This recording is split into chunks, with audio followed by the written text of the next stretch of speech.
Pariwisata. Tema pertama, semester ketiga. B. Menganalisis struktur dan kebahasaan teks prosedur. Kompetensi inti, memahami, menerapkan, menganalisis, dan mengevaluasi tentang pengetahuan, faktual, konseptual, operasional dasar, dan metagognitif sesuai dengan bidang dan lingkup kajian bahasa Indonesia. Pada tingkat teknis, spesifik, detail, dan kompleks, berkenaan dengan ilmu, pengetahuan, teknologi, seni, budaya, dan humaniora dalam konteks pengembangan potensi diri sebagai bagian dari keluarga, sekolah, dunia, kerja, warga masyarakat nasional, regional, dan internasional. Kompetensi dasar ke-3,1, menganalisis informasi berupa pernyataan-pernyataan umum dan tahapan-tahapan dalam teks prosedur berkaitan dengan bidang pekerjaan. 4 kriteria yang digunakan untuk menganalisis teks prosedur yaitu: pertama, makna; kedua, fungsi; ketiga, struktur teks; keempat, kaidah kebahasaan. Kriteria fungsi teks prosedur adalah digunakan untuk menggambarkan prosedur atau tata cara melakukan pekerjaan atau petunjuk penggunaan sebuah produk. 6 struktur teks prosedur secara umum. Pertama, tujuan. Sebuah prosedur diawali dengan pendahuluan yang memaparkan tujuan serta penjelasan singkat yang mengantarkan pengguna menuju langkah-langkah kerja yang hendak ditempuh. Kedua, langkah pertama. Langkah ini berupa langkah awal seseorang melakukan pekerjaan yang dilanjutkan dengan langkah berikutnya. Ketiga, langkah kedua. Langkah ini melanjutkan langkah yang pertama dan dilanjutkan dengan langkah berikutnya. Keempat, langkah ketiga. Langkah ini melanjutkan langkah kedua dan dilanjutkan dengan langkah berikutnya. Kelima, langkah keempat.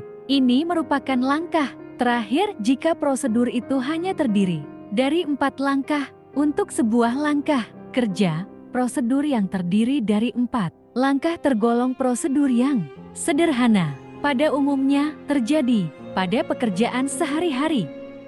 Keenam, penutup. Ini merupakan bagian akhir dari teks prosedur. Penutup merupakan penjelasan langkah atau simpulan prosedur kerja. Namun, bagian ini tidak selalu ada. Biasanya, setelah langkah terakhir, pekerjaan sudah selesai. Contoh struktur teks prosedur. 2 tips penting dalam travel photography. Siapapun bisa menjadi travel fotografi. Anda yang melakukan perjalanan dan memotret pada dasarnya sudah menjadi travel fotografi. Namun, keindahan dan estetika foto tentu penting dalam travel fotografi. Travel fotografi itu simpel saja. Bagaimana cara kita ambil foto perjalanan yang bagus, kemudian saat di-upload di media sosial bisa menggambarkan destinasi tersebut. Tutur Febrian, seorang travel blogger, sekaligus pembawa acara jurnal Indonesia Kaya saat workshop tentang travel fotografi di Jakarta Selatan 23 Agustus tahun 2016. Menurut Febrian, ada 2 tips paling penting dalam travel fotografi. Pertama adalah perspektif. Perspektif adalah unsur utama. Bagaimana cara kita menempatkan sebuah objek dalam frame? Apakah di atas, bawah, kiri, dengan posisi tengah atau sudut paparnya? Pria keturunan Indonesia-Jepang itu mengaku lebih suka menaruh objek di bagian tengah. Perspektif juga berkaitan dengan tempat yang kita datangi. Contoh, begitu ke Palembang, mayoritas turis akan berfoto di Jembatan Ampera. Padahal ada kampung Arab. Tip kedua yang terpenting adalah cerita. Febrian menuturkan, apa yang digambarkan dalam foto sangatlah penting. Beberapa foto diambilnya dengan sudut out of the box.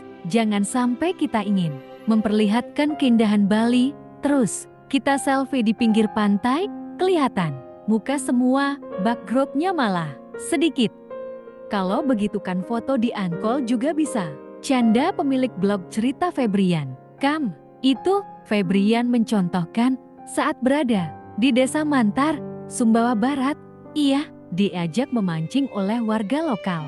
Alih-alih memotret orang yang sedang memancing, Febrian mengambil foto, sedang memegang ikan di tangannya. Memang bau amis sih, hahaha, tapi esensinya tersampaikan. Saya memang suka foto sambil memegang benda yang otentik khas sebuah daerah.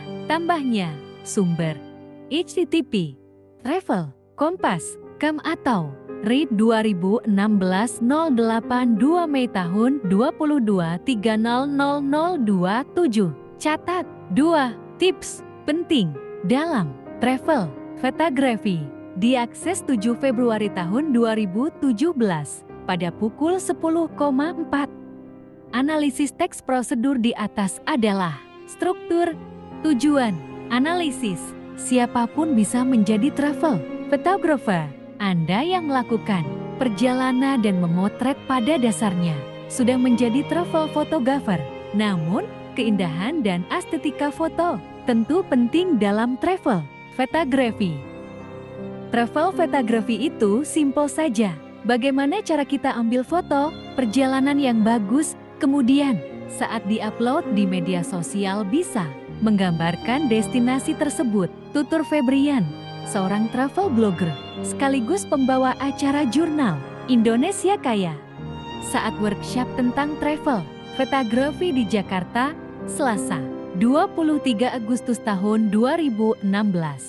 Struktur, langkah-langkah, analisis. Menurut Febrian, ada 2 tips paling penting dalam travel photography. Pertama adalah perspektif. Perspektif adalah unsur utama. Bagaimana cara kita menempatkan sebuah objek dalam frame? Apakah itu di atas, bawah, kiri, dengan posisi tengah atau sudut? Paparannya, pria keturunan Indonesia Jepang itu mengaku lebih suka menaruh objek di bagian tengah. Perspektif juga berkaitan dengan tempat yang kita datangi. Contoh, begitu ke Palembang, mayoritas turis akan berfoto di Jembatan Ampera. Padahal, ada kampung Arab yang suasananya seperti bukan di Indonesia. Tutur Febrian sambil memperlihatkan foto-foto di kampung Arab. Tips kedua yang terpenting adalah cerita. Febrian menuturkan, apa yang digambarkan dalam foto sangatlah. Beberapa foto diambilnya dengan sudut out of the box. Jangan sampai kita ingin memperlihatkan keindahan Bali, terus kita selfie di pinggir pantai. Kelihatan muka semua, backgroundnya malah sedikit. Kalau begitu kan foto di Ancol juga bisa. Canda pemilik blog Cerita Febrian. Itu struktur, tujuan, analisis, penutup. Febrian mencontohkan saat berada di Desa Mantar, Sumbawa Barat, ia diajak memancing oleh warga lokal. Alih-alih memotret orang yang sedang memancing, Febrian mengambil foto, sedang memegang ikan di tangannya. Memang bau amis sih, hahaha, tapi esensinya tersampaikan. Saya memang suka foto sambil memegang benda yang otentik khas sebuah daerah. Tambahnya, evaluasi. Pertama, sebutkan 6 bagian struktur teks prosedur secara umum. Kedua, buatlah contoh teks prosedur tema, teknologi. Ketiga, analisislah struktur teks prosedur yang kalian buat. Tujuan, langkah, dan penutup.